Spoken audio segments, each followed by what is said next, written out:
सभी बच्चों को बहुत बहुत बधाई हो आप लोग कि क्लास 10 आप लोगों का क्लियर हुआ और सबने एक पेपर को अटेम्प्ट लिया। ठीक है, आप लोगों को प्यार भरा अभिनंदन आर के नायक सर का। ठीक ना, आज हम लोग देखेंगे कि बेसिकली क्लास 10 के बाद हमारे पास क्या क्या स्ट्रीम्स हैं, क्या क्या ऑप्शंस हैं। समझ में आया कि नहीं आया? आप लोगों के मन में क्लास 10 के जो जर्नी था उसमें आप लोग के दिमाग में कई कंफ्यूजन थे कि आप लोग का क्या स्ट्रीम होगा क्लास 10 के बाद, किस स्ट्रीम से आप लोग आगे पढ़ाई करोगे। ठीक ना, क्या क्या ऑप्शंस हैं, क्या क्या आप लोग का फील्ड तैयार हो सकता है क्लास 10 के बाद। आज हम लोग बहुत संक्षेप में, बहुत शॉर्ट में हम लोग समझने की कोशिश करेंगे। मूल रूप से अक्सर आप जब क्लास 10 के बाद जाते हैं या क्लास 10 में ही आपको पता चलता है कि मूल रूप से 3 स्ट्रीम है आपके पास। नहीं, एक है आपके पास साइंस का स्ट्रीम, दूसरा है आपके पास कॉमर्स का स्ट्रीम और तीसरा क्या है, आर्ट्स का स्ट्रीम। बात समझे कि नहीं? इसमें से 70 to 80% अप्रोक्सीमेटली, है ना, 70% साइंस स्ट्रीम में जाते हैं। उसमें से भी कैटेगरी क्या होता है, बायो का और मैथ्स का होता है। बात समझ में आया कि नहीं है? और फिर रेस्ट जो होते हैं कॉमर्स में जाते हैं, आर्ट्स में जाते हैं। बात समझे कि नहीं? और ऐसा नहीं है कि आप सिर्फ एक ही फील्ड में देखेंगे, आपके कई फील्ड, आर्ट्स है तो आप आर्ट्स के कई फील्ड देखेंगे, कॉमर्स है तो कॉमर्स के कई फील्ड देखेंगे। बात समझे कि नहीं? जिस तरीके से आप लोग क्लास 10 किए इसको बोला जाता है हाई स्कूल, है ना, बोलिए। फिर आप 12th करेंगे, इसको बोला जाता है इंटरमीडिएट। फिर आपका क्या आएगा, ग्रेजुएशन। बात समझे कि नहीं? उसके बाद पोस्ट ग्रेजुएशन होता है। उसके बाद कई कॉम्पिटिटिव एग्जामिनेशन के लिए आप फिलअप करेंगे, है ना। तो कई सेक्टर आएंगे। आइए स्टार्ट करते हैं। तो सबसे पहला मेरा पहला कंटेंट है कि आप यहां से जगह है नहीं, एक नया सवेरा है कि नहीं? नया सवेरा, नया जोश, नया उल्लास है कि नहीं? आपके पास ये चीज दिखाया गया है कि आप क्लास 10 के बाद जगह है। कितना दिन के बाद जगह है? हमको लगता है कि आज दूसरा दिन है ना। जग गए हो, नींद पूरा हो गया है ना, अब जग जाओ। ये जग लिया है, ठीक ना। ये पूरी तरीके से अवेयर है अपने डेस्टिनेशन के लिए। लिखा हुआ है ना, just one small positive thought in the morning can change और होल डे। आज मॉर्निंग है, आपका एक सकारात्मक सोच क्या करेगा बच्चों, बताइए, पूरे दिन को बदल सकता है। पूरा दिन बदलेगा, पूरा सप्ताह बदलेगा, पूरा महीना, पूरा साल, पूरा भविष्य बदल जाएगा। नहीं तो आइए नेक्स्ट की तरफ अगर हम लोग बात करें, ठीक ना, तो आप क्या करना है, जगह हो, अब चलना स्टार्ट कर दिए। नहीं बोलो, चलना स्टार्ट कर दिए ना। ये खाली जगह हो और जमाई ले रहे हो, पूरी तरीके से चलना पड़ेगा ना, है ना, बोलिए, चलना पड़ेगा। चलने के साथ आपको क्या मिलेगा बच्चों, बताइए? कहीं छलांग लगाना पड़ेगा? नहीं, लगा सकते हो कि नहीं लगा सकते हो? बिल्कुल लगाना ही पड़ेगा आपको। चाहे आप जिस भी स्ट्रीम पे जाएं, आपको जगना भी है, चलना भी है, जरूरत पड़ने में कूदना फांदना भी है ना, बोलिए। अब आते हैं कुछ इंपॉर्टेंट चीज पे, ठीक ना। ये बेसिकली मैं उनके लिए रखा हूं, है ना। जैसे मान लीजिए किसी कारणवश क्लास 10 का पेपर खराब हो जाए, ठीक ना, या वैसे तो सबका ठीक ही गया, मैं अदर स्टूडेंट्स के लिए बोल रहा हूँ इस चैनल के माध्यम से कि अगर मान लीजिए क्लास 10 में कुछ मार्क्स आपके डिक्रीज कर जाते हैं, परसेंटेज कम हो जाता है, उन पेरेंट्स, अभिभावकों से भी मेरा निवेदन है कि बच्चों पे अन्यथा प्रेशर ना बनाया जाए, उनका हौसला, उसका उमंग बढ़ाया जाए, ठीक है। क्योंकि जो हमारे कलाम साहब थे, ठीक ना, उनके पास एक थॉट था, बहुत अच्छा थॉट था। बोला गया था उनके द्वारा कि मायूस मत होना जिंदगी से कभी, किसी भी वक्त तेरा नाम बन सकता है। अगर दिल में हो आग और हौसले में बुलंद, तो अखबार बेचने वाला बच्चा भी कलाम बन सकता है। बात समझे कि नहीं? तो ये उनका एक इंस्पायरेशनल थॉट था जो बहुत इंस्पायरेशन करता है। कई थॉट्स हैं, ठीक ना, जो हम लोग अक्सर क्लास में बात किया करते थे, उनकी प्रेरणा है और हम लोग सीख सकते हैं, ठीक ना, कि जो इंसान अपने शादी का डेट तक भूल सकते हैं, उनसे क्या नहीं सीखा जा सकता है। बात समझ में है कि नहीं? अभी के लोग तो कई ऐसे फैक्टर्स होते हैं जो कि काफी दिनों से याद रखते हैं, और इनके भाई साहब के लिए तो समर्पित है, पूरा देश समर्पित है, ठीक ना। इन्होंने पूरा समर्पण रखा है, हम लोग को सीखना है बहुत अच्छे तरीके से। आइए, और दूसरी बात ये है, देखिए एक और लाइन है जो हमने यहाँ पे रखा हुआ है पीपीटी में अपना, सफलता वो नहीं होती जो हम पाना चाहते हैं, सफलता वो होती जो हम खुद के लिए चुनते हैं। मतलब सिलेक्शन इज द क्या, initial success of our life, है ना। सिलेक्शन होना चाहिए। आज इसी की तो चर्चा हो रही है ना कि आप किस स्ट्रीम को सिलेक्ट करने वाले हो, क्या वो स्ट्रीम आपके लिए है या नहीं। ऐसे आर्ट्स पढ़ोगे तो आपके लिए आर्ट्स हो जाएगा, कॉमर्स पढ़ोगे तो कॉमर्स हो जाएगा, है ना। साइंस में भी आप दो कैटेगरी लोगे, पीसी और पीसीबी, तो जो कैटेगरी लोगे वो आपके लिए तैयार हो जाएगा, रेडी हो जाएगा। लेकिन वाकई में क्या वो स्ट्रीम आपके लिए बना है, क्या वो स्ट्रीम आपके लिए है, या आप उस स्ट्रीम के लिए बने हुए। कई बार ऐसे होते हैं कि जिस फील्ड को आप चुनते हैं शायद वो गलत हो जाता है और भगवान आपको उस फील्ड में बैठा देता है जो आपके लिए बने हुए हैं। क्या ये मेरे पे भी लागू होता है कि नहीं होता है, बात समझ में आए कि नहीं आए। तो हम इस चीज को एक्सेप्ट करते हैं और उस काम को पूरी ईमानदारी से, मेहनत से आप लोग के सामने प्रस्तुत करते हैं, ठीक ना। आइए आगे और बढ़ते हैं। तो आइए स्ट्रीम वाइज हम लोग पहले देखते हैं कि करियर का क्या क्या हमारे पास ऑप्शन है, अपॉर्चुनिटीज क्या क्या है। तो सबसे पहले साइंस स्ट्रीम पे आते हैं ना। साइंस स्ट्रीम पे आएंगे तो मूल रूप से दो ही फील्ड हम लोग समझते हैं, क्या क्या, एक इंजीनियरिंग फील्ड और एक मेडिकल, यही ना मूल रूप से। अगर मूल रूप से देखा जाए तो आप सबसे पहले प्रिफर करते हैं इंजीनियरिंग और डॉक्टर, यही ना। यही दो को पहले सबसे पहले फर्स्ट प्रायोरिटी दिया जाता है। और इसमें भी एक कैटेगरीज है, अगर यदि आप मैथ्स ले लिए, मैथ्स पे जा रहे हो तो कहा जाएगा कि इंजीनियरिंग फील्ड में जाएगा, नहीं। और बायो में जा रहे हो तो मेडिकल या डॉक्टरी में, है ना। लेकिन इसके अलावा भी कई अपॉर्चुनिटीज है जो हम आपको बता रहे हैं। देखिए साइंटिस्ट है, ठीक ना, इसके लिए आप सिंपल ग्रेजुएशन भी कर रहे हैं तो कोई दिक्कत नहीं है, बात समझे कि नहीं। और हर एक फील्ड में बायोलॉजिस्टिकल, केमिस्ट्रिकल, फिजिस्टिकल, ठीक ना, जिसमें फिजिस्ट बोला जाता है, केमिस्ट बोला जाता है और बायोलॉजिस्ट बोला जाता है, बात समझे कि नहीं। ये तीनों फील्ड है साइंस का, इसके लिए कोई इंजीनियरिंग की डिग्री नहीं चाहिए, कोई मेडिकल की डिग्री नहीं चाहिए, बात समझे कि नहीं।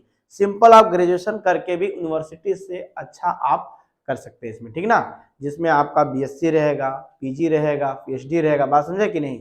और ये फील्ड आपका क्या बच्चों बताए, साइंस में आएगा, है ना। और सबसे इंपॉर्टेंट बात है जो यहाँ पे हमने देख रखा हुआ है कि आईटी प्रोफेशनल। अब बच्चों को इसमें कंफ्यूजन किसे, आईटी प्रोफेशनल तो इंजीनियरिंग में भी आता है, हाँ इंजीनियरिंग में भी आता है, उसके बाद भी कोर्सेस होते हैं, बात समझे कि नहीं। जिसमें आपको हमने बताया सॉफ्टवेयर डेवलपर का है, डाटा एनालिसिस का है, जितना भी चीज आप जान लीजिए कि कितने क्षेत्र हैं साइंस के, समझ में आए कि नहीं, क्या क्या है। सिर्फ इंजीनियरिंग और मेडिकल ही नहीं है, आप अगर यदि आप साइंस स्ट्रीम से पढ़ते हैं, सिंपल ग्रेजुएशन से भी करते हैं किसी अच्छे यूनिवर्सिटी से, ठीक है, तो आपका बहुत अच्छा है, अपॉर्चुनिटीज बहुत ज्यादा है। ऐसा नहीं है कि सिर्फ इंजीनियरिंग करेंगे या मेडिकल करेंगे तो ही है ना, और भी चीजें हैं, आप समझिए। रिसर्चर है, बात समझे कि नहीं। फार्मासिस्ट है, फार्मासिस्ट समझ रहे हो, है ना, जो दवाइयां बनाई जाती है।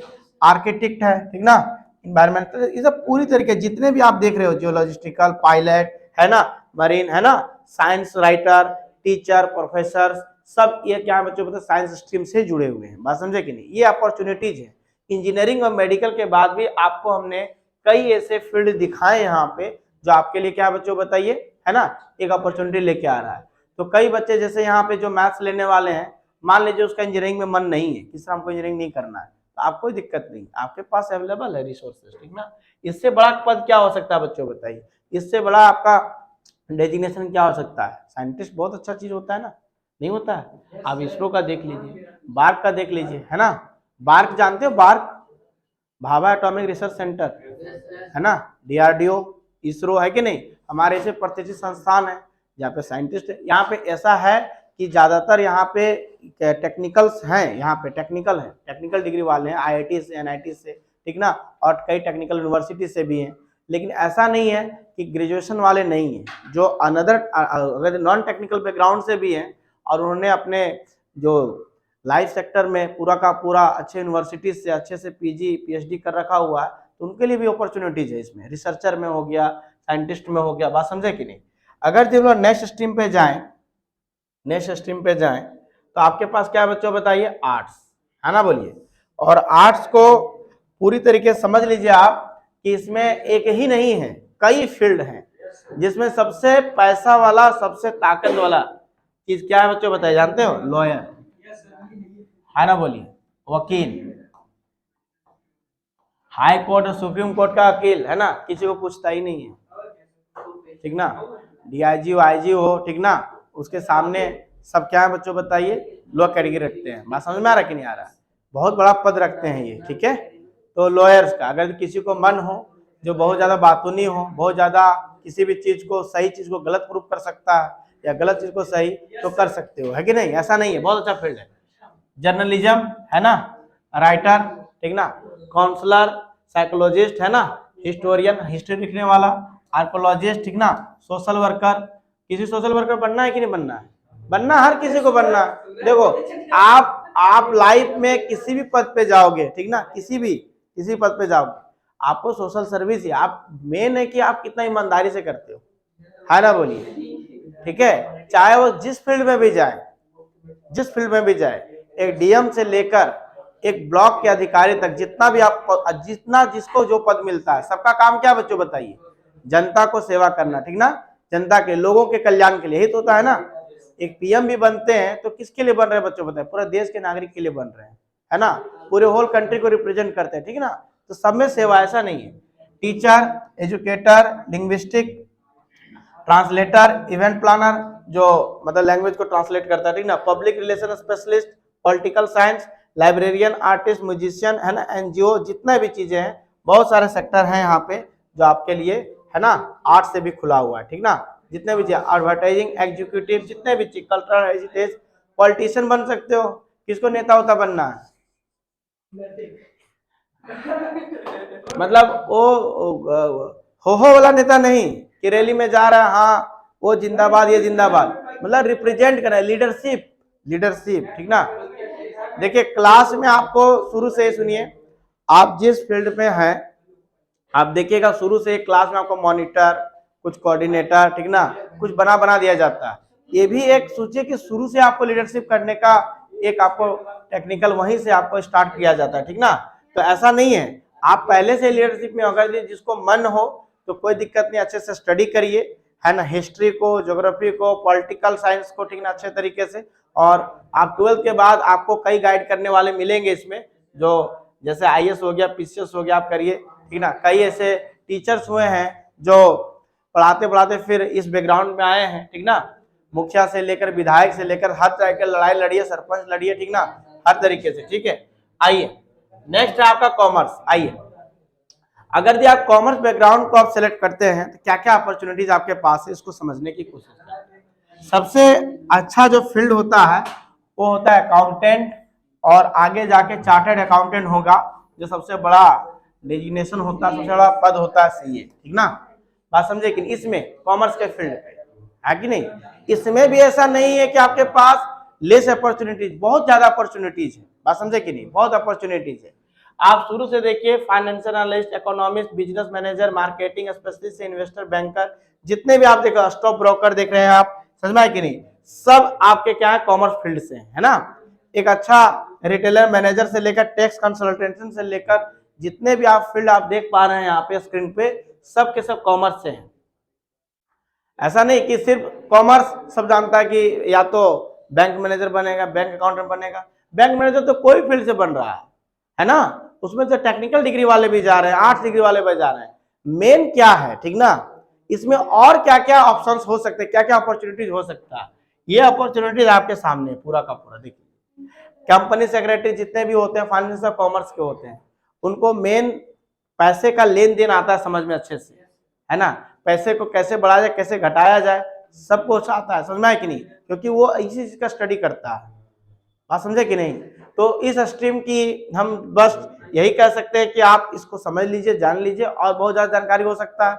मूलतः हम लोग यहाँ पे जो ऑर्गेनाइज करने वाले हैं, है ना, जिस संस्थान में हम लोग जो अभी काम कर रहे हैं, वो किसके लिए बच्चों बताइए, साइंस स्ट्रीम के लिए, और उसमें किसके लिए, फाउंडेशन बेस के लिए, कि अगर दीदी आप जेई की प्रिपरेशन करने वाले, क्योंकि नेक्स्ट स्लाइड उसी का, नीट की प्रिपरेशन करने वाले हैं, इंजीनियरिंग फील्ड में, मेडिकल फील्ड में, या फिर किसी अच्छे यूनिवर्सिटी में एडमिशन चाहते हैं, सीयूटी जो होता है अभी, ठीक ना, अभी जो नए यूनिवर्सिटीज में एडमिशन करने के लिए अलग अलग फॉर्म नहीं भरना है, एक सिंगल फॉर्म भरना है, ठीक ना, बात समझे कि नहीं, उसका बोला जाता है कॉमन यूनिवर्सिटी एंट्रेंस टेस्ट, है ना, बोलिए, आप उसको दीजिए और जैसा आपका रैंक आएगा उसके अनुसार आपको यूनिवर्सिटी में एडमिशन मिलेगा। अब वहां से अच्छे से ग्रेजुएशन लीजिए, पोस्ट ग्रेजुएशन लीजिए, पीएचडी करिए, वो भी एक बहुत अच्छा अपॉर्चुनिटीज है।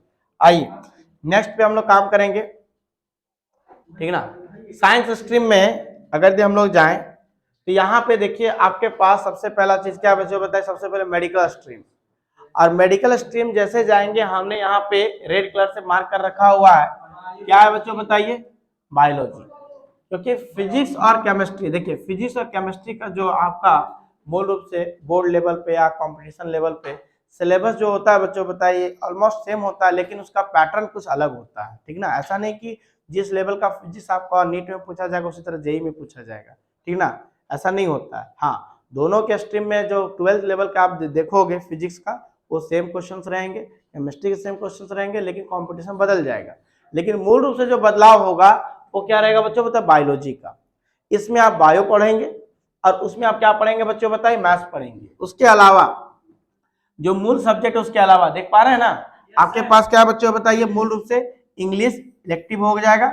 और जो सब्जेक्ट आप चुन सकते हैं इसमें कंप्यूटर साइंस हो गया, फिजिकल एजुकेशन हो गया, जो 12th में जो 5 सब्जेक्ट रहेंगे ना आपके, अरे 11 12 में आपके पास 5 सब्जेक्ट रहेंगे ना, उसमें तो पीसीएम हो गया, पीसीबी हो गया, 3 सब्जेक्ट तो ऑलमोस्ट हो गए। उसके बाद इंग्लिश क्या है बच्चों बताइए, कंपलसरी है। उसके बाद एक इलेक्टिव सब्जेक्ट रहेगा जिसमें आप अपने चॉइसेस कर सकते हैं। वो निर्भर करता है कि जिस स्कूल में आप एडमिशन करा रहे हैं उसमें क्या क्या अवेलेबल है। जैसे कई स्कूल में हिंदी रहता है, फिजिकल एजुकेशन रहता है, तो दोनों ही लेते हैं, फिजिकल एजुकेशन भी लेते हैं या हिंदी भी लेते हैं, तो ऑप्शनल में भी रखते हैं हिंदी, है कि नहीं। तो मूल रूप से कंपटीशन के लिए आपको जो आने वाला वो क्या आने वाला देख लीजिए। कंपटीशन के लिए 3 चीज है ना, फिजिक्स, केमिस्ट्री और बायोलॉजी है, समझ में आया कि नहीं आया। और बोर्ड के लिए कितना है बच्चों बताइए, 5 चीज है ना, 5 सब्जेक्ट। क्या क्या है बच्चों, पहले तो 3 आपके कोर पेपर हो गए, इंग्लिश हो गया, फिजिकल एजुकेशन या कंप्यूटर साइंस आईटी जो भी चीज है जो अवेलेबल रहेगा वो आपको इलेक्टिव में मिलेगा वहां से। ये समझ पा रहे हो कि नहीं समझ पा रहे हो, क्या आप समझ पाए कि कंपटीशन के लिए कितना चीज, 3 है ना। 3 सब्जेक्ट्स आपको अच्छे से करने हैं 11th और 12th के, बेसिक से लेकर एडवांस तक, है ना। नीट के लिए कौन कौन सा, फिजिक्स, केमिस्ट्री, बायोलॉजी। बोर्ड के लिए 2 एक्स्ट्रा और सब्जेक्ट, इसमें इंग्लिश कंपलसरी है और एक सब्जेक्ट क्या होगा बच्चों बताए, इलेक्टिव दिया जाएगा आपको, जिसमें कंप्यूटर साइंस रह सकता है, फिर से समझ लीजिए, या आपका क्या रह सकता है बच्चों बताओ, फिजिकल एजुकेशन रह सकता है, हिंदी भी रहता है, कोई दिक्कत नहीं। आइए नेक्स्ट पे चले। अगर इंजीनियरिंग स्ट्रीम पे जाना चाह रहे हैं आप, इंजीनियरिंग स्ट्रीम पे जाना चाह रहे हैं, तो यहाँ पे पैटर्न क्या हो जाएगा बच्चों बताइए, मूल रूप से देखिए मैथमेटिक्स है, बोलिए मैथ्स पे आ गया कि नहीं आ गया। अगर यदि हम लोग इस पे काम करें कहीं ना कहीं आप समझ सकते हैं पूरा का पूरा, अगर यदि इस बैकग्राउंड को समझें तो आप जस्ट आप बोल सकते हैं मेडिकल फील्ड का क्या बच्चों बताओ, उल्टा है, जस्ट उल्टा है। इसमें सब्जेक्ट आपको कॉमन दिख रहे होंगे, फिजिक्स और केमिस्ट्री, है ना, लेकिन आप जेई का फिजिक्स देखेंगे, केमिस्ट्री देखेंगे, एज कंपेयर टू नीट का वो अलग आपको दिखेगा। सिलेबस ऑलमोस्ट हम लोग कह सकते हैं कि ठीक है ना, बोर्ड लेवल पे भी आपका सिलेबस ठीक मिलेगा, लेकिन जो पैटर्न रहेगा बहुत हाई फाई रहेगा इसका, है ना। और सबसे अलग चीज में क्या है कि आपको क्लास 10 के बाद, है ना, बायो के स्ट्रीम में मैथ छोड़ना पड़ेगा। मैथ छोड़ना पड़ेगा, क्यों, कौन सा मैथ छोड़, ये मैथ छोड़ना, बेसिक मैथ नहीं छूटेगा, ट्रिगोमेट्री आएगा क्योंकि फिजिक्स है, फिजिक्स में आएगा ही, ठीक ना, बेसिक कैलकुलस आएगा ही आएगा, बेसिक ग्राफ रिप्रेजेंटेशन आएगा ही, वहां पे भी सड़ोगे अगर बेसिक अगर ठीक नहीं है तो। इसलिए अगर कोई बायो को इसलिए नहीं, बायो को इसलिए ले रहा है कि मैथ से छुटकारा मिले, तो सॉरी ये आप भूल मत करिए, ठीक ना, ये आपको छूटने वाला नहीं है। केमिस्ट्री में भी आएगा, कैलकुलेशन कहाँ जाएगा बताइए, कैलकुलेशन, बेसिक कैलकुलस, ग्राफ का रिप्रेजेंटेशन सब आएगा ही आएगा। अब आइए इसमें समझिएगा, इसमें वही चीज है ना, सब कुछ वही चीज है, इलेक्टिव में मिलेगा आपको, है ना, जो भी सब्जेक्ट है जैसा हमने बायो में बताया, ठीक है। यहाँ पे मूल रूप से आपको समझ में आ गया कि अगर इंजीनियरिंग स्ट्रीम में जा रहे हैं तो मेरा कोर पेपर हो जाएगा मैथ्स, है ना, फिजिक्स, केमिस्ट्री, और मेडिकल में जा रहे हैं तो बायो, केमिस्ट्री, फिजिक्स। समझ में आया कि नहीं आया, पीसीबी और पीसीएम बोला जाता है, ठीक है। अब आते हैं इसके एंट्रेंस एग्जामिनेशन पे, क्या क्या एंट्रेंस होता है अगर हम लोग इंजीनियरिंग में जाएं तो क्या क्या एंट्रेंस होता है, ठीक ना। ये आपका गियर बॉक्स दिखाया गया है, कुछ आपके बिल्डिंग का कंस्ट्रक्शन दिखाया गया है, ठीक ना। ये सारे के सारे क्या बच्चों बताइए, इंजीनियरिंग क्षेत्र को रिप्रेजेंट करें, है कि नहीं, जितने भी सॉफ्टवेयर है, हार्डवेयर है, ठीक ना, सब कुछ आप देख पा रहे हैं इंजीनियरिंग का, ठीक है। कंस्ट्रक्शन के जितने भी साइट देख पा रहे हैं सब इंजीनियरिंग वर्क पे है।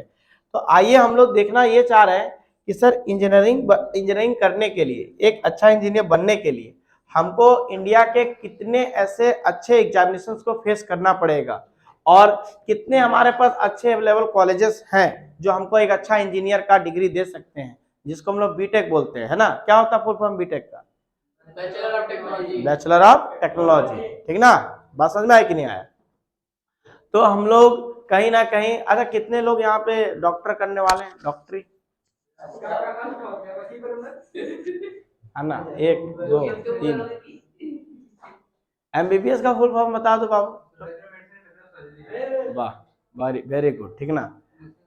अगर यदि अपने स्ट्रीम के बारे में कुछ जानकारी तो ठीक है, टू गुड है ना। अब आइए समझते हैं, अगर यदि आपको एक अच्छा इंजीनियर बनना है, समझिए यहाँ से आपका मूल रूप से कॉन्सेप्ट है। अगर यदि आपको एक अच्छा इंजीनियर बनना है, मैथ्स बैकग्राउंड से हो, अगर इंजीनियरिंग की पढ़ाई करना चाहते हो, तो आपको अगर अच्छा इंजीनियर बनना है तो सबसे पहले आपके पास आएगा क्या जानते हो? JEE main.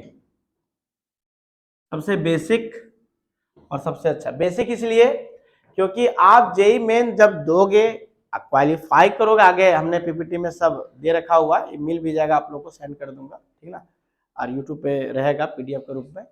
जब आप जेई मेन दोगे तो जेई मेन का क्राइटेरिया होता है ना, कि आप उसके कटअप को जैसे क्रॉस करोगे तो आप जेई मेन क्वालिफाई कहलाओगे। जो जेई मेन क्वालिफाई होता है वही जेई एडवांस देता है। तो जेई मेन क्वालिफाई या रैंक जैसे आपको मिलेगा, अभी तो परसेंटाइल चलता था, तो परसेंटाइल चल रहा है अभी, हम लोग के समय में रैंक आता था। AIEEE हम लोग देते थे, जिसमें हम लोग 2012 में अपेयर हुए थे, उस समय की बात है, ठीक ना। अभी जेई मेन होता है, जेई एडवांस होता है। उस समय IIT अलग होता था, AIEEE अलग होता था, उसमें NIT मिलता था। यहाँ जेई मेन से NIT मिलेगा, है ना। IIT का अलग इंट्रेंस होता था, इसमें IIT में उसमें 8 IIT थे, अभी 23 IIT हैं, ठीक है। मैं आपको लिस्ट दिखाऊंगा, बताऊंगा अभी, ठीक है। आइए तो सबसे पहले हम लोग समझते हैं कि जेई मेन है क्या, ठीक है, और क्या क्या इसमें कॉलेजेस आएंगे, कहाँ कहाँ पे हम एडमिशन ले सकते हैं, हमारा कहाँ सिक्योर हो सकता है एक अच्छे इंजीनियरिंग डिग्री के लिए, समझने की कोशिश करेंगे। आइए तो सबसे पहला क्या बच्चों बताओ, सबसे पहला आपके पास है कि JEE Main is a national level engineering entrance, जैसे हमने बताया भारत का टॉप मोस्ट में आएंगे ये इंजीनियरिंग सेक्टर में, है ना। Engineering entrance examination conducted by National Test Agency, इसको एनटीए बोला जाता है, इसीलिए स्कोर में बोला जाता है एनटीए। जो इस बार थोड़ा सा कुछ इस प्रकार से हो गए थे कि किसी 28 वाले पेपर का 150 में कुछ 99 परसेंटाइल आया है, तो किसी का उसी में बहुत कम परसेंटाइल बना, 90 92 93 परसेंटाइल बना, इस टाइप का कुछ हुआ था। 216 और 150 बहुत वेरिएशन हो गया था, कुछ इस प्रकार का हुआ था। तो ये एनटीए जारी करती है, ठीक ना, नोटिफिकेशन से लेकर आपका परसेंटाइल सब यही करती है ना, National Test Agency, to help engineering aspirants to get into some of the, क्या बच्चों बताएं, prestigious colleges of the country. और उसमें क्या क्या है बच्चों बताओ, क्या क्या है? आईआईटी है, लेकिन जेई मेन से आईआईटी नहीं मिलेगा, तो सर फिर यहाँ पे क्या है, आईआईटी, जैसे जेई मेन क्वालिफाई करोगे फिर आईआईटी एडवांस, जेई एडवांस दोगे, ठीक ना, तो एडवांस लेवल का जब एग्जाम करेक्ट तब फिर आपका क्या होगा बच्चों बताइए, आईआईटी में होगा। तो बेसिक इसीलिए है, जेई मेन बेसिक है, इसीलिए हमने इसमें इंक्लूड कर दिया है, ठीक है। तो IIT, Indian institute of technology, फिर आपका NIT, national institute of technology, कुछ सेंट्रल फंडेड टेक्निकल कॉलेजेस हैं, कुछ ट्रिपल आईटी भी है ना। उसके बाद प्राइवेट कॉलेज तो पूरा का पूरा गंधाया हुआ है, जैसे मच्छर भी मिलाता है, ठीक ना। कई प्राइवेट कॉलेज बंद भी हो रहे हैं, कई बन भी रहे हैं, उसमें कोई दिक्कत नहीं है। मूल रूप से अगर यदि आप अच्छा ग्रेजुएशन लेना चाहते हैं, अच्छा बीटेक करना चाहते हैं, तो आईआईटी और एनआईटी जो होता है सबसे पहला प्रायोरिटी होता है, बात समझे कि नहीं, बच्चों के लिए। और अभी अच्छी बात है, सीट भी बढ़ी है, एबिलिटी ऑफ सीट भी बढ़ी है, और आपके संस्थान भी बहुत अच्छे बने हुए हैं, ठीक ना, ज्यादा संस्थान हो गए हैं आईआईटी के, तो अच्छा अपॉर्चुनिटी भी है। तो आइए इसको और समझने की कोशिश करते हैं कि क्या पैटर्न होता है एग्जाम का।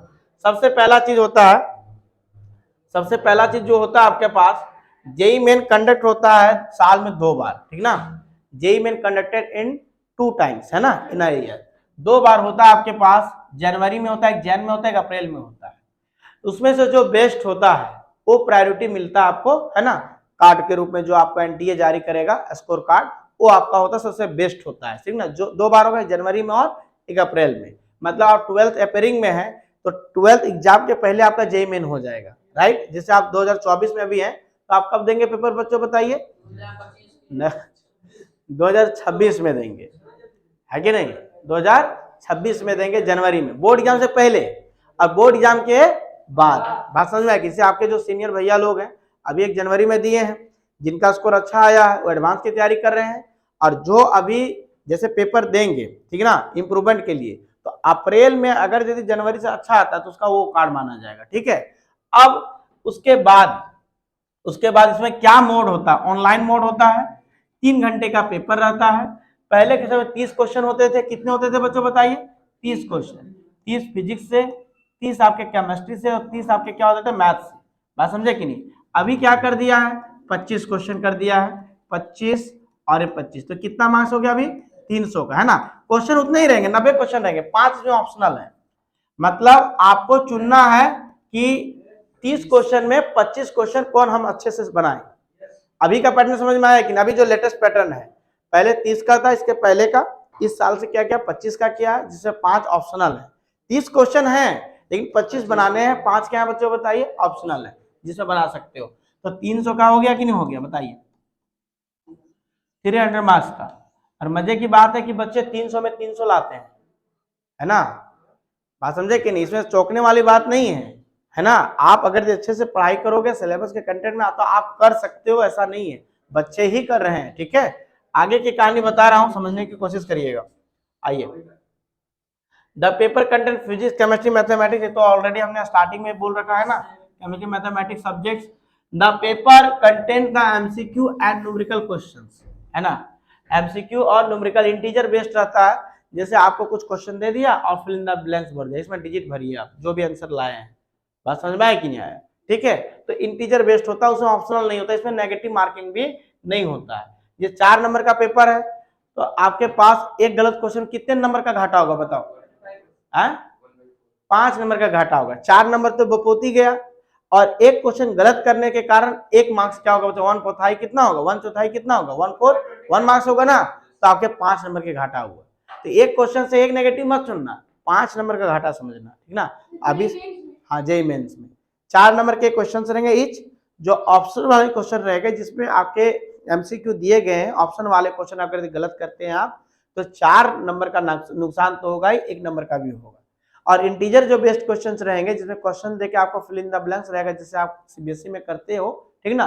तो उसमें आपको नेगेटिव मार्किंग नहीं है, गलत हो जाता तो नेगेटिव मार्किंग नहीं है, उसको सॉल्व करके डिजिट पुट करना रहता है। आपके पास ऑप्शन दिया रहेगा कंप्यूटर में, ठीक ना, कि इसके क्या ऑप्शन चाहिए ना, इस तरीके से तो आप वहां पे भरेंगे, ठीक है। अभी पैटर्न भी ऐसा हो गया, गेट का भी ऐसे ही होगा, आगे जाके बीटेक के बाद गेट एग्जाम होता है, ठीक ना। जो हमने आपको दिखाया था अपना स्कोर कार्ड, उसमें भी क्या है बच्चों बताइए कि इसी तरह पैटर्न इंटीजर टाइप क्वेश्चंस होते हैं, ठीक ना। आप बनाइए पुट करिए। आइए आगे जब आएंगे तो थोड़ा सा देखेंगे हम लोग, ठीक ना, एडवांस के बारे में। ये समझ में आया, जेईई मेन समझ में आया ना। अब आइए एडवांस पे, भाई साहब इसको पहले एक बार पढ़ लोगे तो वही काफी है, जेईई एडवांस, ठीक ना। एडवांस मतलब समझ में आ गया ना। ये जो एग्जाम, अच्छा ये चीज समझ में आया कि जेईई मेन किसको किसके लिए सिलेक्शन दिलाएगा, जेईई एडवांस के लिए सिलेक्शन दिलाएगा, लेकिन उसमें आपको मिलेगा क्या कॉलेजेस, एनआईटीज मिलेंगे, ठीक ना, नेशनल इंस्टीट्यूट ऑफ टेक्नोलॉजी, ठीक ना। कितने भी हम दिखाएंगे ना, अभी हम आपको दिखाएंगे, सारे स्टेट में है, 30 के आसपास में है, ठीक ना, सारे स्टेट में है एनआईटीज, ठीक ना। आईआईटीज के लिए क्या समझिए, यहाँ पे यहाँ प्लीज फोकस करिएगा। JEE advance is conducted for the students who clear the JEE main and secure ranking with in 2.5 lakh, है ना। बोलिए, जो उसका कटअप होगा जो रैंक में इसके अंदर, ठीक है, 2.5 लाख से 3 लाख के बीच में होता है, जो उसका कटअप होगा, वेरिएशन होता है स्टूडेंट में, जिसका कटअप होगा उसके अंदर में जब आते हैं तो एडवांस के लिए एलिजिबल है ना। बोलिए, कई बच्चे ऐसे हैं जो जेईई मेन में अच्छा सिक्योर नहीं कर पाते, लेकिन उसकी एडवांस लेवल की अच्छी तैयारी होती है। ऐसा नहीं है कि जो जेईई मेन में फर्स्ट रैंक लाएगा एडवांस में भी आएगा, ऐसा नहीं होता है। एक आध बार ऐसा हो सकता है कि जो स्टूडेंट ने किया ऐसा हुआ भी है, ठीक ना, तो उसमें कोई दिक्कत वाली बात, वो सरप्राइज नहीं होना है, ठीक ना। ऐसा है कि दोनों का पैटर्न बहुत अलग है। इसमें क्या होता है आगे हम बताते हैं, ठीक ना। This exam is considered to be one of the most complicated and challenging examinations in the country, है ना। अगर ये 12th लेवल पे जाए तो भारत में अगर ये देखा जाए तो हर एक एग्जाम का अपना अपना महत्व, ऐसा नहीं है ना। एक लोअर ग्रेड से लेकर अपर ग्रेड के एग्जामिनेशन के लिए भी अलग अलग महत्व है, लेकिन अगर ये फाउंडेशन लेवल पे जाए, आईआईटी और NEET is the most toughest and challenging examination in the our country, है ना, हमारे देश में मूल रूप से। उसके बाद फिर ग्रेजुएशन लेवल पर यूपीएससी चले जाइए, जितने सेवा वाले हैं आईएएस पीसीएस वाले वो एग्जामिनेशन हो जाते हैं, ठीक है। आगे की कहानी है, it is conducted only once a year, एक साल में आप एक ही बार इसको दे पाएंगे, वो भी मई या जून के बीच में, तो मई या जून की ड्यूरेशन में होता है, ठीक ना। अप्रैल के बाद जेईई मेन खत्म हो जाएगा, मई और जून के बीच में होता है, ठीक है। बात समझ में आया कि लास्ट मई तक होता है या फर्स्ट वीक ऑफ जून में होता है। अब इसके बाद इसका पैटर्न को समझने की कोशिश करना, कंप्यूटर बेस्ड टेस्ट ये भी होगा। इसके पैटर्न को समझोगे भाई साहब तो और आप सरप्राइज हो जाओगे, ठीक ना। इसका क्या रहता है, 2 पेपर होते हैं बच्चों, बताइए 2 पेपर, एक दिन में 2 पेपर होगा, ठीक है, एक दिन में 2 पेपर होगा, एक होगा 9 से 12, फिर होगा 2 से 5, बात समझे कि नहीं, एक दिन में 2 पेपर होगा, दोनों पेपर, ठीक ना।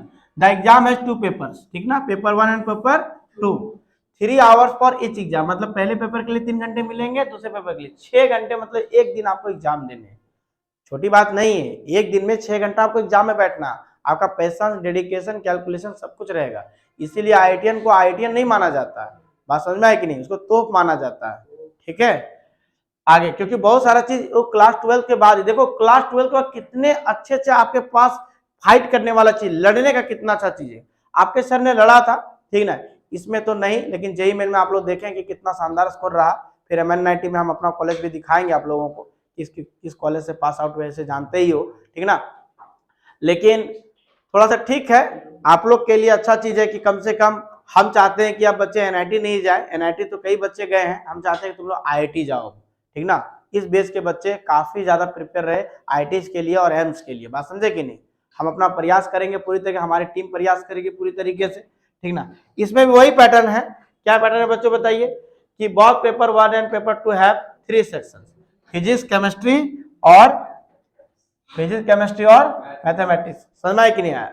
देखो कभी आप ऐसा ना सोचिएगा कि जो एनआईटी क्लियर किया हुआ आईआईटी नहीं करा सकता, वो अपने गलतियों को समझता है, ठीक ना, कोई भी एग्जामिनेशन में कई ऐसे आईएएस के टीचर हुए हैं जो आईएएस क्वालिफाई नहीं किए, लेकिन उसके स्टूडेंट कई बने हैं, ऐसा हुआ है।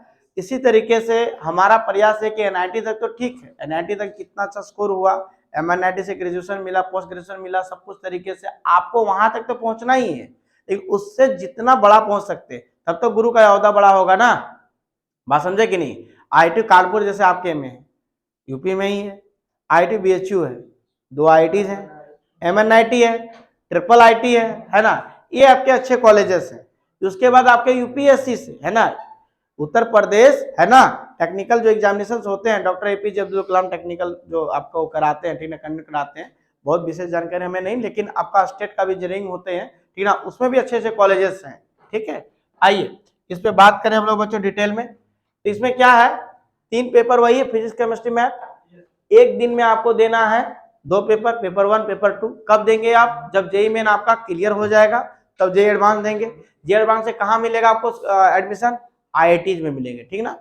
अब आइए बच्चों, इसमें हम लोग जानते हैं कितने आईआईटीज हैं अभी लेटेस्ट में, तो अभी पहले हमने बताया था आईआईटी जो है पहले 8 थे, है ना, 2012-13 तक, उसके बाद अभी लेटेस्ट में अभी तक 2024 में जो आपके काउंसलिंग हो रहे हैं वो क्या है बच्चों बताइए, है ना, 23 आईआईटीज हैं, जिसमें आपके पास जो आईआईटीज है ना, जो पुराने हैं, सबसे पुराना आईआईटी रुड़की है, पहले इनका अपना एंट्रेंस भी होता था 1847 में, ठीक है, आईआईटी रुड़की का ये सबसे टॉप की आईआईटी बोली जाए तो आईआईटी मद्रास और आईआईटी बॉम्बे है, इसमें भी कंपटीशन होते रहता है, ऊपर नीचे ग्राफ होते रहता है, और वो डिपेंड करता है कैंपस सिलेक्शन पे, फैकल्टीज पे, बहुत ऐसे इंफ्रास्ट्रक्चर होता है, उस पर रैंकिंग मिलता है ना।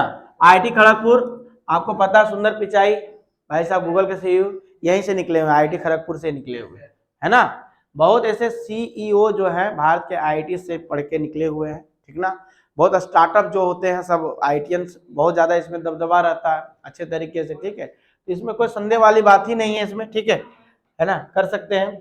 अब यहाँ पे देखो बाबू, इसमें आईआईटी खड़गपुर एक बार पढ़ के सुना दे रहा हूँ, आईआईटी बॉम्बे, कानपुर, ये आपका यूपी का है ना, आपका यूपी का है, IIT Madras, IIT Delhi, IIT Guwahati, IIT Roorkee, IIT Bhubaneswar, IIT Gandhinagar, Gandhinagar कहाँ पे, गुजरात में है ना, आईआईटी हैदराबाद, ठीक है, आईआईटी जोधपुर, जोधपुर कहाँ है, राजस्थान में, IIT Patna, IIT Ropar, IIT Indore, IIT Mandi, ये सब जो नए बने हुए अभी लेटेस्ट देख रहे 2008-2009 पे, ठीक ना, आईआईटी मंडी, आईआईटी बीएचयू, आईआईटी पालघाट है ना, आईआईटी तिरुपति है ना, आईआईटी आईएसएम धनबाद पहले था, लेकिन बेसिकली आईएसएम धनबाद जो है 2016 में इसको आईआईटी की डिग्री, आईआईटी का मान्यता मिला, ठीक ना, पूरा का पूरा आईएसएम धनबाद पहले से था, देखो 1926 में ही है ना, लेकिन 2016 में इसको आईआईटी का दर्जा मिला, आईआईटी से ही एडमिशन होता था इनका, ठीक ना, हमारे झारखंड में है, ठीक ना, हमारे झारखंड में मूल उसमें देखा जाए तो एक आपका आईआईटी है जो आईआईटी धनबाद बना, ठीक ना, आईएसएम धनबाद जो आईआईटी धनबाद बना, एनआईटी जमशेदपुर है, तो ऐसा नहीं, वहां पे भी बहुत स्टूडेंट जाते हैं। एनआईटी में क्या है ना, हर एक स्टेट में दिया हुआ है, लेकिन आप किसी भी स्टेट में जाके स्टडी कर सकते हैं। देखो हम अपने झारखंड में थे, लेकिन हमने कहाँ स्टडी किया, एनआईटी एमएनआईटी इलाहाबाद में, है ना, बात समझे कि नहीं, Motilal Nehru Institute of Technology, ठीक ना। उसमें 3 गेट मिलेंगे, Ganga gate, Jamuna gate, Saraswati gate, सबसे बालिकाएं आती हैं। गंगा गेट जमुना गेट जो होता है, 2 हम लोग एक स्टूडेंट के लिए होता है और एक आपका कैंपस के लिए होता है, बात समझे कि नहीं। और वहाँ लिखा रहता है ना, without ID card don't be entry, चाहे तुम चलो जो भी पैसे वाले हो, कुछ भी हो, भोकाल नहीं कर सकते वहाँ पे, आईडी कार्ड नहीं, भागो, इतनी होती है कीमत। वही आईडी कार्ड हमने कमाया है, बात समझे कि नहीं, ठीक है। आप लोग आईआईटी के लिए कमाओ, अच्छी बात है, बात समझे कि नहीं। तो अभी आप लोग का जर्नी स्टार्ट होने वाला है, तो आप लोग जान लीजिए क्या आईआईटी के बारे में जाने कि नहीं जाने, कैसे आईआईटी है। सबसे पुराना आईआईटी रुड़की है, अभी जो रैंकिंग में आता है आईआईटी बॉम्बे, सबसे पसंदीदा आता सीएस, है ना, सीएस आईआईटी बॉम्बे, यही सबसे पहला लक्ष्य होता है बच्चों को, जो काफी तेजस्वी लोग होते हैं, समझ में आया कि नहीं आया, ठीक है। आइए सीएस के लिए मारामारी बाबू कैंपस में, ये हमने आपको एक मैप में दिखाया है कि कहाँ कहाँ पे आईआईटीज है, जो हमने बताया, जो पलकट था, है ना, मद्रास, तिरुपति, है ना, सब दिखाया है मैप में, ठीक है ना। इस जगह पे आपके पास आईआईटीज है, बात समझ में आया कि नहीं आया। चलिए इधर ध्यान दो, इधर आगे नेम ऑफ एनआईटीज, है ना, ये आपके लगभग 30 एनआईटीज है ना, और हर एक में है एनआईटी नागालैंड से लेकर आपके पूरा का पूरा एनआईटी पटना से लेकर दुर्गापुर, अगरतला, ठीक ना। और आपके सर का एनआईटी कौन है बता दो, कौन सा है, कितना रैंक पे है, यहाँ पे ना एमएनआईटी होता है बेसिकली, ठीक ना, एनआईटी लिखा हुआ है, कोई दिक्कत नहीं, है ना। तो ऐसा नहीं है कि आप ये एनआईटीज में जो आप देख पा रहे हैं अपने स्टेट के, आप अदर स्टेट में भी आ सकते हैं, हमारे स्टेट में आइए, कोई दिक्कत नहीं, ठीक ना, वहाँ पे स्टडी करिए, वहां से आप अच्छे इंजीनियर बन के निकलिए, ठीक है। यहाँ पे अब रैंकिंग बोला जाए तो साउथ के एनआईटी सबसे टॉप में है, एनआईटी त्रिची, वारंगल, कलिकट, सूरतकल, है ना, आपके एनआईटी राउरकेला, ठीक ना, एनआईटी एमएनआईटी, ये आपका टॉप 5 में आते थे जिस समय हमारा रैंकिंग सिलेक्शन हुआ था, उसमें टॉप 5 में था, अभी टॉप 8 टॉप 10 में है, ठीक है। तो रैंकिंग वेरिएशन होते रहता है, उसमें नहीं जाना, हर एक एनआईटीज में अच्छे फैकल्टीज है, अच्छा कैंपस है, आप वहां से अच्छा सिलेक्शन ले सकते हैं, ठीक ना। मूल रूप से सीएस वालों को कोई दिक्कत नहीं है, ठीक है, बात समझे कि नहीं। हमने हार्डवेयर लिया हुआ था, कैंपस पे भी था, ठीक ना। अब आप पे निर्भर करता है कि कैंपस लेना चाहते हैं कि नहीं लेना चाहते हैं, आप पे चॉइस रहेगा। कई नौकरियां रहेंगी 3 साल के बाद, जैसे आप तीसरा साल जाएंगे, 4th फाइनल ईयर से पहले आपका कैंपस सिलेक्शन होगा, 1 2 3 कंपनी में बैठ सकते हैं, जिसमें आपका हायर पैकेज रहेगा, आप लीजिए, आगे बढ़ने का मौका मिलेगा आपको, बात समझे कि नहीं। और आईआईटी गए तो कोई दिक्कत ही नहीं है, ठीक ना। उसके बाद आपके लिए हर रास्ते खुले हुए हैं, ठीक ना, मैरिज लाइफ खुला हुआ है, ठीक ना, पैकेज लाइफ खुला हुआ है, सिलेक्शन लाइफ खुला हुआ, हर जगह आप सिलेक्टेड है, हर जगह आप क्या है, सिलेक्टेड है, ठीक ना, बात समझे कि नहीं। एनआईटी आईआईटी का ही फायदा है, हर जगह आप सिलेक्टेड है, बात समझ में आया कि नहीं आया। इस सब का डिग्री काफी अच्छा होता है, ठीक ना। देखो एक चीज और भी चीजें इसको समझना है, जैसे हमारा जब मैरिज का था, ठीक ना, तो हमारे जो फादर इन लॉ हैं, ठीक ना, सिर्फ जब बात हुआ तो क्या कर रहा लड़का, तो बस पढ़ा रहा है, ठीक ना, कहाँ से पास आउट है, मतलब क्या किया पढ़ाई, एमएनआईटी, रिश्ता पक्का हो गया, ठीक ना। कोई इसमें दिक्कत वाली बात ही नहीं थी, कोई दूसरा बात, कोई क्वेश्चन अराइज ही नहीं हुआ, बात समझ में आई कि नहीं। बात बाकी जो व्यवहार विचार होते हैं, ठीक ना, वो तो ठीक है, मिलने के बाद पता चल ही जाता है, लेकिन मैं आपको एक चीज बता रहा हूँ, ठीक ना, तो आप लोग का भी सिलेक्शन हो जाएगा, टेंशन मत लीजिए, आशीर्वाद है, ठीक है, बात समझ में आया कि नहीं।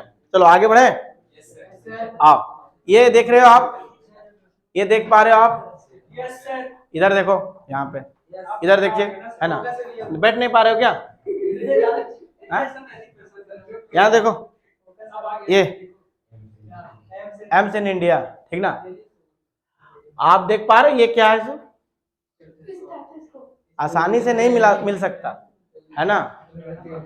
ये क्या है पता है, समझ में आया कि नहीं आया, ये बहुत बड़ा हथियार है, और ऐसा नहीं इसमें फिजिक्स के बिना आप ये काम नहीं कर सकते, ठीक ना, ऐसा नहीं है कि इसमें बायो का ही कॉन्सेप्ट है, आप कान में लगाओगे, है ना, तो यहाँ पे क्या होना चाहिए बच्चों बताइए, यहाँ पे जो साउंड प्रोड्यूस होना चाहिए कैसा होना चाहिए, कंस्ट्रक्टिव होना चाहिए कि नहीं आना चाहिए, वाइब्रेशन, ठीक है। आप जैसे कि नस है ना, कोलेस्ट्रॉल जमा हुआ है तो उसकी विस्कोसिटी क्या करते हैं, कम करते हैं कि करते हैं, तो विस्कोसिटी से सब फिनोमिना आएगा आपके पास। हार्ट बीट होता है, ठीक ना, हर चीज में फिजिक्स का फिनोमिना है। हम इसलिए बोल दिए कि थोड़ा सा आप जाने रहिए, एम्स है सबका ड्रीम, और मोदी जी वैक्सीन लगा रहे हैं यहीं पे, ठीक है, बात समझे कि नहीं। अब आइए नीट, भाई साहब यहाँ पे समझिए, नीट अभी 2024 के बोर्ड पे मैंने उठाया हुआ इसको, ठीक है, क्या चीजें हैं। तो सबसे पहले समझ लीजिए कि नीट जो होता है ऑफलाइन होता है। आईआईटी नीट में अंतर समझ में आ गया, पैटर्न समझ में आ गया। एक कैसा होता है, ऑफलाइन होता है। और इस ऑफलाइन वाले चीज पे, है ना, इस ऑफलाइन वाले चीज पे आपको वही काम करना है जो आप आईआईटी में कर रहे हैं, लेकिन पैटर्न थोड़ा सा क्या बच्चों बदला हुआ है। इसमें आप पीसीएम देते थे आईआईटी में, यहाँ पे क्या देंगे, पीसीबी देंगे। नंबर क्वेश्चन यहाँ बदल जाएंगे आपके पास, ठीक ना, नंबर क्वेश्चन आपके 180 मिलेंगे। कितने मिलेंगे, 180। ऑप्शनल भी क्वेश्चंस होते हैं लेकिन 180 अटेम्प्ट करने रहते हैं। 720 मार्क्स का पेपर होता है, देख लीजिए आपके पास, देख पा रहे हो, 720 मार्क्स का होता है। 200 में आपको बताया 20 ऑप्शनल क्वेश्चन होते हैं, तो कितने बच्चे, 180 ना, और प्रत्येक क्वेश्चन कितने का होगा, है ना। अब प्रत्येक एक गलत क्वेश्चन में कितने का नुकसान होगा बच्चों बताइए, 5 का नुकसान होगा, जिसमें एक नेगेटिव मार्क जुड़ा हुआ है, ठीक ना, बात समझे कि नहीं। इच करेक्ट आंसर के लिए कितने मिलेंगे बच्चों बताइए, 4, है कि नहीं, बोलो कितने मिलेंगे, 4 मार्क्स मिलेंगे, नहीं समझ पाए, बोलो। और 1 मार्क्स क्या मिलेंगे बच्चों बताइए, dedicated for every wrong answer. बात समझ पाएंगे, समझ पाए, आ रहा बात समझ में, कोई दिक्कत वाली बात नहीं इसमें, इतना पक्का समझ में आया। आगे आगे की कहानी समझने की कोशिश करिएगा। इसमें फिजिक्स में क्या है बच्चों बताइए, इसमें 45 क्वेश्चन है, 45 क्वेश्चन केमिस्ट्री के मिलेंगे, 90 क्वेश्चन यहां से मिल गया आपको, है ना, कितना हो गया 360। और आपके पास 90 क्वेश्चन सिर्फ बायो के रहेंगे, किसके रहेंगे, बायो के रहेंगे, ठीक ना। ये कितने हो गए 360, तो कुल मिला के कितने नंबर हो गए बच्चों बताइए, 720। कितने हो गए, 720 हो गए, नहीं 720 मार्क्स का हो गया।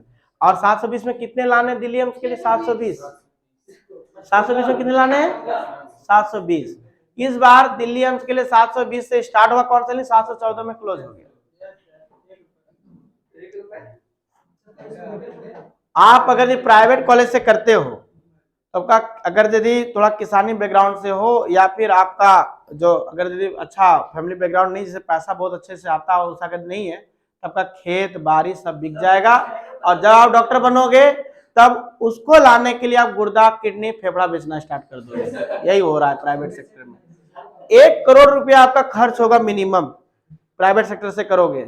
और दिल्ली एम्स से करोगे कितना पता है, 5,000 रुपया बस, पूरा 5 साल में, बस इतना ही है, ओनली 5 to 10,000, समझ रहे कि इतना कम फीस है।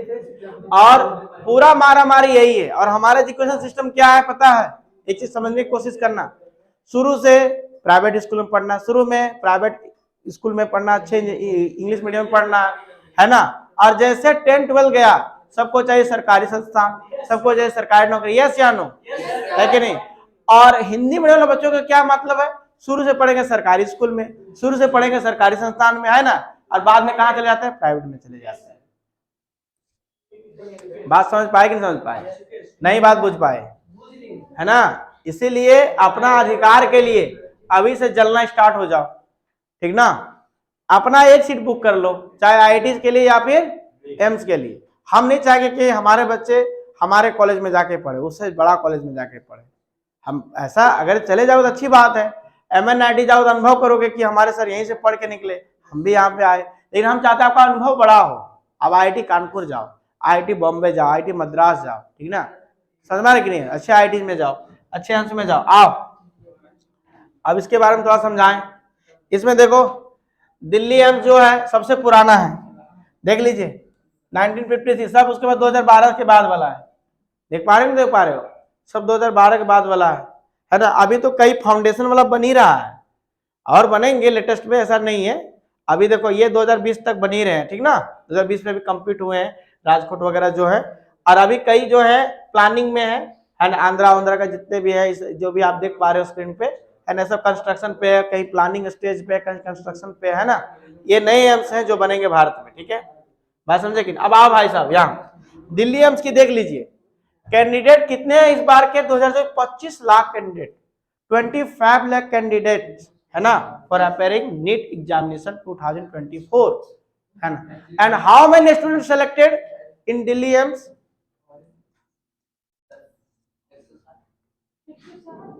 ओनली 107. देख लीजिए 51 जनरल ओबीसी, बात समझे कि नहीं, 15 7 फलाना फलाना 107. बस कहाँ है कंपटीशन, कहाँ? बात समझ में आया कि नहीं आया? कितना समझ पाए? आज आप लोगों को इसीलिए बुलाया गया ताकि आप अपने दिमाग को जनरल कैटेगरी होता हुआ, ठीक ना, अनरिजर्व जिसको बोला जाता है, इसका फुल फॉर्म क्या है? अनरिजर्व. यूआर का मतलब अनरिजर्व, मतलब जनरल कैटेगरी, ठीक ना, ओबीसी, सब अदर बैकवर्ड कास्ट, ठीक है, ये चीज है.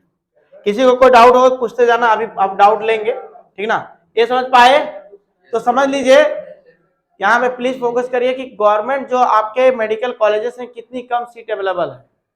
बहुत कम सीट अवेलेबल है कि नहीं है ना. और का कंपटीशन का लेवल देखिए कितना बड़ा है. 25 लाख कैंडिडेट भाई साहब 107 सीट के लिए फाइट कर रहे हैं दिल्ली एम्स में, है ना. और भी एम्स ऐसा नहीं है, गवर्नमेंट कॉलेजेस भी हैं, स्टेट गवर्नमेंट कॉलेजेस भी हैं, लेकिन अगर यदि मैं दिल्ली एम्स के सपना की बात करूं, है ना, तो सपना अपना किसका होगा बच्चों बताइए? ये सपना अपना किसका होगा, है ना, जो 720 में 720 ले लाएगा, ठीक है, बात समझे. उसके बाद आपको मैं, है ना, थैंक यू बोल रहा हूं, ठीक ना. कैसा लगा ये प्रेजेंटेशन आप लोगों को बताइए, ठीक ना, ठीक ना. तो चलो अच्छा बात है, ठीक ना. अब आप लोगों का डाउट हम लेते हैं, ठीक ना. चलो एक एक करके डाउट पूछ सकते हो कि क्या आप लोग का डाउट्स है. क्या आप लोग अभी तक स्ट्रीम के बारे जो कंफ्यूजन था समझ पाए, प्लानिंग समझ पाए, स्ट्रक्चर समझ पाए? तो बताओ, एक एक करके बताओ. यहाँ तो जो पूछ सकते हैं, है ना, इस चैनल के माध्यम से हो तो पूछ ही सकते हैं, ठीक ना. कम से कम आप लोग पूछ लीजिए अभी तक, ठीक है. बताओ कितने लोगों का क्लियर विजन हुआ. अच्छा, कितने लोगों को क्लियर कि हमको इस स्ट्रीम पे जाना, हाथ खड़ा करो. कितने लोगों को अभी तक क्लियर है, पूरा क्लियर है? जिसका पूरा क्लियर है, जो दुविधा में है. अच्छा, कितने लोगों को पढ़ाई छोड़ देनी है? जो पढ़ाई छोड़ देना है, जैसे किसी को ठेला लगाना, केला बेचना है, या बगल में जो हाईवे है उसके बीच में जूता पॉलिश करना है, अच्छी बात है, खराब बात नहीं है, ठीक ना. अगर पढ़ने का नहीं मन कर रहा है तो कुछ तो काम करना पड़ेगा ना. अगर पढ़ने का मन कर रहा है बाबू तो इतना जिद्दी से पढ़ो, ठीक ना. बात समझे कि नहीं? बोला जाता है ना कि पसीना सिर्फ गर्मी का नहीं होना चाहिए, है ना, पढ़ाई से भी पास है पढ़ाई, पास है पसीना, ठीक ना, इतना होना चाहिए. बात समझे कि नहीं? देखो हम मोटिवेट नहीं करें, मोटिवेशन के लिए आपके पास कई चैनल्स हैं, कई अच्छे लोग हैं. हमारा सिर्फ आप लोग का काम था कि आप स्ट्रीम का सिलेक्शन अच्छे से ले पाते हैं कि नहीं ले पाते हैं. उसके बाद आप सभी को पता है कि जैसा बीज बोयोगे, ठीक ना, वैसा पेड़ बनेगा, वैसा फल भी लगेगा. ऐसा तो कभी नहीं हो सकता ना. वही पेड़ बबुल का अमवा कहाँ से हो, ठीक ना. बबुल के पेड़ से कभी आम नहीं ले सकते हो. अब नीट का एग्जाम दोगे, कहोगे आईटी में सिलेक्शन, ऐसा नहीं हो सकता, है ना. आपको स्ट्रीम बनाना पड़ेगा. बात समझे कि नहीं? आपको स्ट्रीम बनाना पड़ेगा, चुनना पड़ेगा, जानना